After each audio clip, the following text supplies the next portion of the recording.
সুপ্রিয় শিক্ষার্থীরা, আশা করি তোমরা সবাই ভালো আছো। আজকে তোমাদের আমি ত্রিকোণমিতিক সমীকরণের মূলত থিওরিটিক্যাল যে ক্লাস আজকে শেষ করব। তোমাদের ত্রিকোণমিতিক সমীকরণের উপর আগামী ক্লাসে এমসিকিউ এবং সিকিউ নিয়ে আলোচনা করব। আজকেও আমি একটা সিকিউ নিয়ে আলোচনা করব, এর সাথে আমাদের এই চ্যাপ্টারের অর্থাৎ 7 বি চ্যাপ্টারের সর্বশেষ নিয়ম, এটা হলো অবান্তর মূল। অবান্তর মূল কি? অনেক সময় আমরা কিছু সমীকরণের ক্ষেত্রে সমাধানের সুবিধার্থে উভয় পক্ষে বর্গ করে করি, যেটা বর্গ করে করার পরে আমাদের যে সমাধান পাই সেই সমাধানের সব মানের জন্য সমীকরণটি সিদ্ধ হয় না।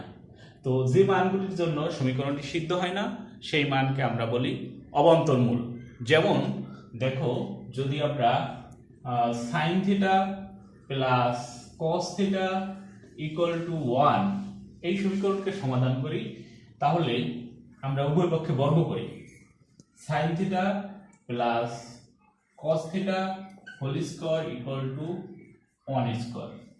তাহলে এখানে আসে আমাদের sine square theta plus cos square theta plus 2 sine theta cos theta equal to 1, which implies এইটা ইকুয়াল টু আমাদের 1 হয়, 1 plus 2 sine theta cos theta equal to হয় sine 2 theta equal to 1, which implies sine 2 theta equal to 1 minus 1, which implies sine 2 theta equal to 0।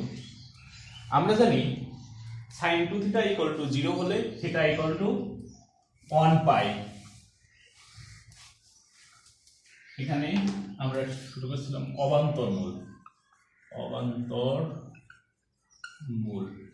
এখানে 2 theta equal to হবে n pi, which implies theta equal to n pi by 2। এবার যেখানে n belongs to z, আমরা যদি n equal to 0 বসাই, theta equal to আসে 0।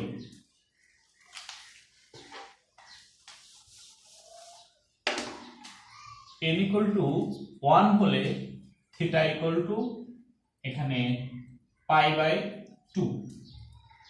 আমাদের n equal to যদি 2 হয় তাহলে থিটা ইকুয়াল টু হবে পাই, কারণ এখানে আমরা দেখো 0 যদি বসাই 0 হয়, 1 বসালে এখানে পাই বাই 2, 2 বসালে 2 বাই 2 মানে হচ্ছে পাই। এছাড়া আরো অন্য ভাবে আমরা আরো বসাতে পারি। তো আমাদের যেটা দেখতে হবে সেটা হলো আমাদের সমীকরণটা ছিল sign theta plus cos theta equal to 1। এটাকে যদি আমরা 1 নং বিবেচনা করি, এখন আমরা ছোট শ্রেণীতে হাই স্কুল লেভেলে আমরা শিখেছি শুদ্ধি পরীক্ষা করার। এখানে কোনো সমাধান একটা সমীকরণের এটা সমাধান হবে যদি এই সমীকরণের সমাধান এখানে থিটা এর মানের জন্য, সকল মানের জন্য যদি সমীকরণের বাম পক্ষ আর ডান পক্ষ সমান হয় তাহলে আমরা বলি ওইটা সমাধান। তো এখানে আমরা দেখো থিটা ইকুয়াল টু যদি 0 বসাই, 0 হলে বাম পক্ষ sign theta plus cos theta. এখানে আমাদের মান যদি বসাই সাইন 0 প্লাস কস 0, এখানে সাইন 0 ইকুয়াল টু 0 প্লাস 1 সমান 1 ইকুয়াল টু ডান পক্ষ। একই রকম ভাবে আমরা যদি পাই বাই 2 বসাই, theta equal to pi by 2 যদি বসাই, তাহলে এখানে pi by 2 sine pi by 2 এর মান 1, cos পাই বাই 2 এর মান 0, তাহলে 1 প্লাস 0 ইকুয়াল টু 1। এটা ডান পক্ষের সাথে এটা theta equal to 0, theta equal to pi by 2 সমাধান হয়। অপরদিকে যদি আমরা থিটা ইকুয়াল টু পাই বসাই, তাহলে আমাদের বাম পক্ষ কি হয় দেখো, এখানে sine pi by 2 plus cos pi, theta equal to যদি পাই বসাই সাইন পাই প্লাস কস পাই। এখানে সাইন পাই ইকুয়াল টু আমরা জানি 0, কিন্তু কস পাই ইকুয়াল টু -1 মানে -1 equal to not equal to ডান পক্ষ। সুতরাং আমরা বলতে পারি যে এখানে থিটা ইকুয়াল টু পাই এই সমীকরণের একটি সমাধান নয়। তাহলে এই থিটা ইকুয়াল টু পাই হবে এই সমীকরণের একটা অবান্তর মূল। তো এই অবান্তর মূল থেকে আমরা যদি এই ধরনের সমীকরণের ক্ষেত্রে আমাদের সমাধান করার একটা বিশেষ সূত্র আছে, যে সূত্রটা নিয়ে এখন আমি তোমাদের দেখাবো, যে সূত্রের সাহায্যে তোমাদের আর অবান্তর মূল আসবে না। এখানে আমাদের এই সমীকরণটা এই আকার সমীকরণ, মোটের উপর a sin theta plus b cos theta equal two c, এই টাইপের যদি সমীকরণ থাকে তাহলে এই সমীকরণের সমাধান করার সময় আমাদের 1/√a² প্লাস b স্কয়ার দ্বারা উভয় পক্ষকে সমাধান করে সমাধান নির্ণয় করতে হয়।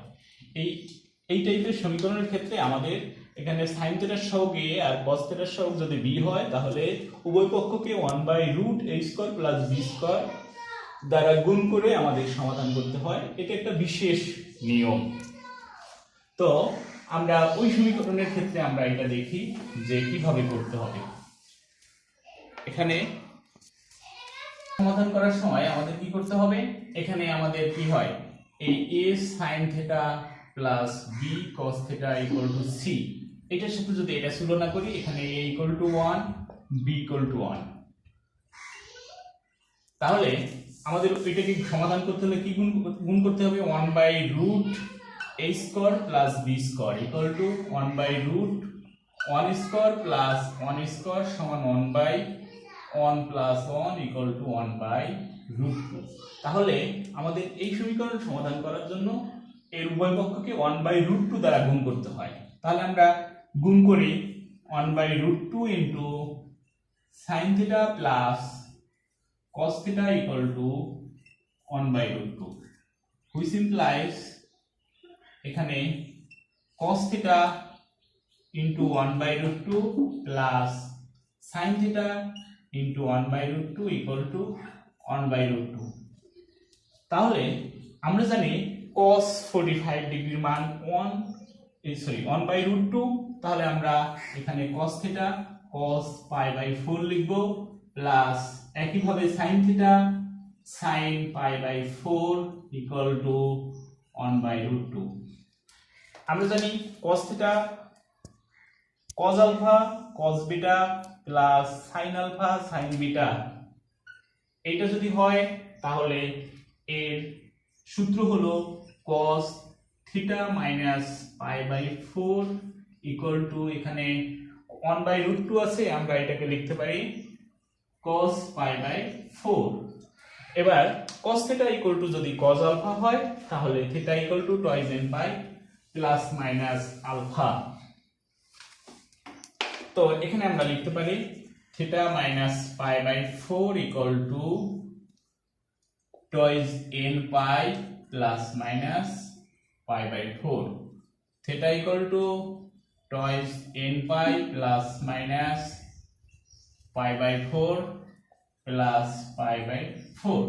এখানে যদি আমরা প্লাস নেই 2n π প্লাস π/4 প্লাস π/4 হয়, আর এটা 2n π প্লাস π/4 মাইনাস, এখানে যদি মাইনাস নেই মাইনাস π/4 প্লাস π/4 হয়। তো এটা এখন এটাকে যদি আমরা ক্যালকুলেশন করি তাহলে এরকম টাইপের একটা বিষয় আসে, দেখো 2n π প্লাস π/2 আর এখানে 2n π হয়। তো এটা হলো আমাদের সাধারণ সমাধান হবে ওই সমীকরণের ক্ষেত্রে। তো এখন তুমি যদি এখানে n ইকুয়াল টু, যেখানে n equal to n belongs to z, এখন তুমি যদি এখানে n এর মান 0 1 2 3 4 5 যা বসাও, প্রত্যেকটার জন্য এই সমীকরণটা সিদ্ধ হবে, অর্থাৎ এটা সাধারণ সমাধান। এখানে আর এই অবান্তর মূল আসবে না। এখানে আমরা এটাকে গুণ করে এখানে cos থিটাকে আগে লিখছি, এটা লিখছি, এতে করে আমাদের cos theta cos π/4 sin theta sin π/4 equal to এত আসছে, এবং cos a - b সূত্র আসছে, অর্থাৎ cos আলফা মাইনাস বিটা। তো এটাকে যদি আমরা এইভাবে না করে আমরা যদি এখানে লিখতাম যে sin থিটা cos π/4 প্লাস cos theta sin pi by 4, তাহলে এখানে sin a প্লাস b সূত্র আসতো। ওইভাবে ওই সূত্র দিয়ে করলেও আমাদের কার্যত সমাধানকে একটু ভিন্ন ভিন্ন দেখালেও কিন্তু মানে থিটায় মানে n এর বিভিন্ন মানের জন্য যে মানগুলি আসবে সেগুলি ঘুরে ফিরে একই আসবে। সো তোমরা এই দুইটা নিয়মের যে কোনো নিয়মে এটাকে সমাধান করতে পারবে। আমি এবার তোমাদের এই নিয়মের অনুশীলনী থেকে একটা টাইপ 6 এর একটা অঙ্ক করে দিচ্ছি। এটা দেখো, এখানে root sine theta minus cos theta equal to 2, যেখানে থিটা এর মান এত। অর্থাৎ এখানে এটাকে সমাধান নির্ণয় করতে হবে, যে বিশেষ সমাধান নির্ণয় করতে হবে যে থিটা এর মানগুলি এত ব্যবধির মধ্যে হয়। তো আমরা করি। দেখো, এখানে আমাদের করতে হবে কি, উভয় পক্ষকে, এখানে এটা হলো a আর এটা হলো -1, অর্থাৎ এর এর a হচ্ছে এখানে √3 আর -1 হবে b, অর্থাৎ এখানে উভয় পক্ষকে 1/√3 square plus -1 square equal two 1/√3 plus 1 equal two 1/√4 equal to 1/2 দ্বারা গুণ করে পাই। কি পাই এখানে? তাহলে 1/2 দ্বারা আমরা উভয় পক্ষকে গুণ করব। 1/2 √3 sin theta minus cos theta equal two 1/2 into 2, which implies √3/2 sin theta minus 1/2 cos theta equal to 1। তাহলে আমরা দেখো, আমরা জানি sin theta cos pi by 6, অর্থাৎ এখানে আমাদের cos 30 ডিগ্রির মান হলো √3/2 minus cos theta sin pi by 6, sin 30 ডিগ্রির মান হাফ। এই জন্য আমরা সিস্টেম এইভাবে বসাইছি, অন্য ভাবেও এটাকে করা যায়। তো এইভাবে করাই আমার মনে হয়, চিহ্ন পরিবর্তন না করে আমরা এইভাবে সহজে করতে পারি। এবার sin a cos b minus cos a sin b, এর সূত্র হলো sin a minus b equal to 1। এবার আমরা জানি sin থিটা ইকুয়াল টু 1 হলে theta equal to sin theta equal to 1 হলে, অর্থাৎ আমরা সূত্রটা এখানে একটু লিখে দেখাই। Theta equal to 4n plus 1 pi by 2, সূত্রটার প্রমাণও তোমাদের আমি দেখিয়েছি। তো এখানে আমরা ওই সূত্রটা প্রয়োগ করব, অথবা sin theta equal to sin alpha দিয়েও আমাদের এটা করা যায়। 4n plus 1 pi by 2। তাহলে এখানে আমরা পাই theta equal to 4n pi by 2 plus pi by 2 plus pi by 6।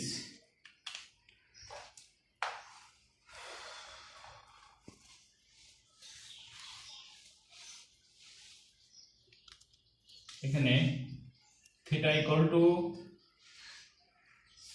এখানে আসে হলো 2n পাই প্লাস, এটাকে যদি আমরা লিখি 6 লসাগু হলে এখানে 2 দিয়ে ভাগ করলে 3 পাই প্লাস পাই সমান 2n pi plus 4 pi by 6 সমান 2n পাই প্লাস এখানে 2 পাই বাই 3। এবার আমরা ওই ব্যবধিতে আমরা এর মান নির্ণয় করব। তাহলে n ইকুয়াল টু 0 হলে থিটা ইকুয়াল টু আসে 2 pi by 3, n equal to -1 হলে থিটা ইকুয়াল টু -2 পাই প্লাস 2 পাই বাই 3 সমান 3 -6 পাই প্লাস 2 পাই সমান মাইনাস, এখানে আসে 4π/3। n ইকুয়াল টু যদি +1 নেই, থিটা ইকুয়াল টু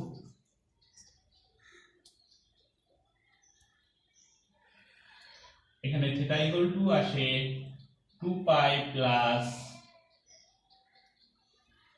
2π/3, অর্থাৎ এখানে আছে হলো 2π মাইনাস 2π এর মাঝের মানগুলি নেব সমাধান নির্ণয়ের সময়। কিন্তু এখানে যদি আমরা 1 নেই তাহলে এখানে আসে 1/2π, আর 2π আসার জন্য আমাদের এটা ব্যবধির এক্সিড করে, অর্থাৎ ব্যবধিকে অতিক্রম করে, সুতরাং এই মানটা আমাদের গ্রহণযোগ্য না। আবার n ইকুয়াল টু যদি -2 নেই, থিটা ইকুয়াল টু এখানে দেখো -2π প্লাস 2π/3। তো এখানে আমাদের এটা আবার প্লাস নেওয়ার জন্য আমাদের এটা ব্যবধির মধ্যে আসে। 3 লসাগু -6π প্লাস 2π সমান